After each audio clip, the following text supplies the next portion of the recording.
I don't think we're going to strike out on Kawhi. I think we're going to get Kawhi. I think yesterday was really big. I think Kawhi is going to sit there. He's going to be like, I'm tired of fucking being second fiddle in LA, even though he should be the main story in LA. He's going to sit there and say, this fucking kid RJ Barrett just fucking shot on me. No, I'm okay, getting I'm sorry. sick and tired of this kid RJ Barrett. See, you slip in cap in between all your other cap to think we're going to ignore it. Dude, he shouldn't.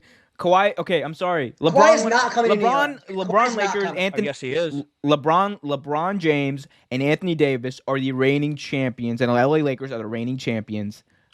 And Kawhi and playoff P got bounced last year in the NBA playoffs.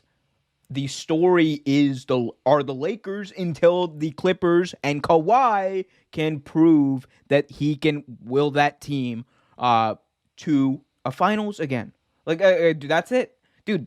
I know, and that's not taking away from Kawhi because everyone loves to be all or nothing about everything these days. That's what I love about 2021. Like, you can't have any nuanced conversation. It's like, nah, if you don't agree with me 100%, it's do or die. And it's not you, Andrew. Like, this is actually not you. Like, dude, I have this kind of discussion with people in politics all the time.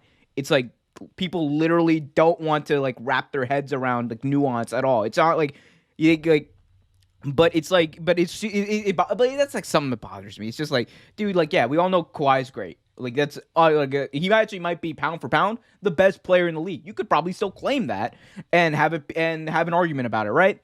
But to say that he should be the story, and the only story in LA when the other guys are coming off an NBA title, and regardless, their team isn't doing as well. They should still be the story if the team's not doing as well, because you're seeing the NBA champions go from first to middle of the pack, one of the worst in the Western Conference potentially. So they're still gonna be the story because the Clippers, they've been at the same level and they've shown to be playing at the same level they were last year, which is pretty good. But is it enough to get to the finals? Is it enough to win a championship? Which is the whole reason you assemble that goddamn team? I don't think so. I still don't think so. That's not a bigger story. That's not a bigger story. On top of that, they lost their 2 seed to a Jamal Murray-less Nuggets, the MVP Nikola Jokic, who bounced them in the last playoffs.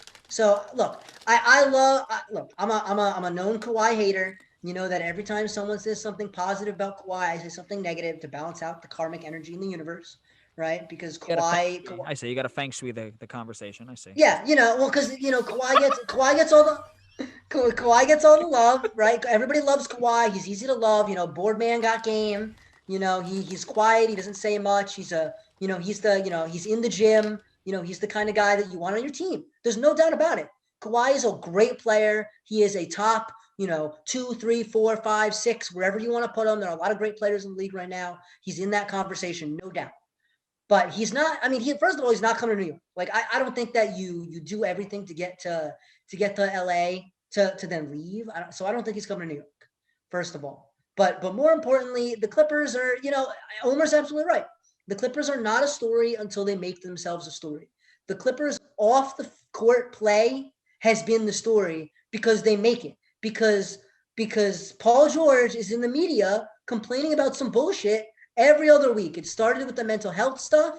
Then it was, my mental health is not good. I'm depressed. But, out of the other side of my mouth, I'm going to call, Damian Lillard a bitch. And, it's not a good shot. Right out of the other side of his mouth. Am I supposed to feel bad for you? Because you're I get it. We're all struggling. But, then shut your ass up and play. Focus, quit talking shit if you're not in a good place. And then there's, these guys work to get Doc Rivers fired. Doc Rivers must be such a terrible coach. He's only coaching the Philadelphia 76ers to second in the East and turning Joel Embiid into an MVP candidate. And so I think Ben Simmons must be such a terrible coach. And I think Ben Simmons hit multiple threes this year, which he took a step forward this year. That is Ben Simmons huge took a huge step forward this year. Yep, behind Doc Rivers. Right, so clearly he's just a horrible coach, right? Clearly he was the reason why the Clippers are terrible. Dude, if there's one thing that's been proven, Ty Lue is the pinnacle of NBA coaching. That much we know. No, the pinnacle, because their offense I can tell you that from experience. Hey, bro, we might have been first in the NBA as far as wins and gotten to the finals with David Blatt, but Ty Lue was different. Let me tell you with that Cavs team. Ty Lue was the difference. Yeah. So, Totally. at the end of the day, Ty Lue's not a bad coach. The Clippers are a great team, right? Kawhi's an elite player. Paul George is an elite player having a great season. But at the end of the day, the Clippers are, where's Stephen A. Smith?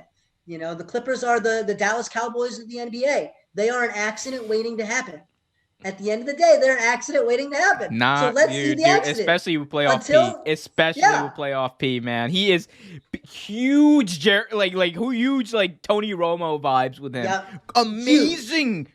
Amazing. He's amazing. But then it gets to the playoffs and it's just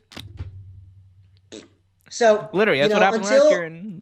Until they show me that their on-court play is look, they're a great team. They're the best jump shooting team in the league. They have the best three-point percentage. That's the number 1 and number 2 teams, actually, in three-point percentage since the midway mark were the Knicks and the Clippers, right? The Clippers were first, the Knicks were second. And, that's because the Clippers take a lot of threes and they hit a lot of threes, got a lot of guys who can hit threes, right? But at the end of the day, that hasn't translated to wins for the Clippers in the second half. The Nuggets have overtaken them. Nikola Jokic has done nothing but solidify himself as MVP, while Kawhi and Paul George miss games. So at the end of the day, the Clippers have to show me that their on-court performances are the story. And they haven't showed me that. So, they have a chance. Is anyone, like we've said, we think that the Lakers and the Warriors can bounce the Jazz and the Suns. There's no reason to think that, the Clippers and the Trailblazers, the Clippers and the Mavericks, whatever the 3-6 and 4-5 and 2-7 matchups end up looking like, there's no reason to think that the Clippers couldn't get bounced in the first round or the Clippers couldn't go all the way to the NBA Finals. You could tell me either of those things, and I'd say that they're equally plausible. But the Clippers have to show it to me first. Thanks for watching this video from Real Take Sports Talk. Remember to like, share, subscribe, hit that notification bell so you get notified whenever a new video is released. Also, remember to check out our live show every single Thursday at 8 p.m. right here on the YouTube channel. And remember, keep it real.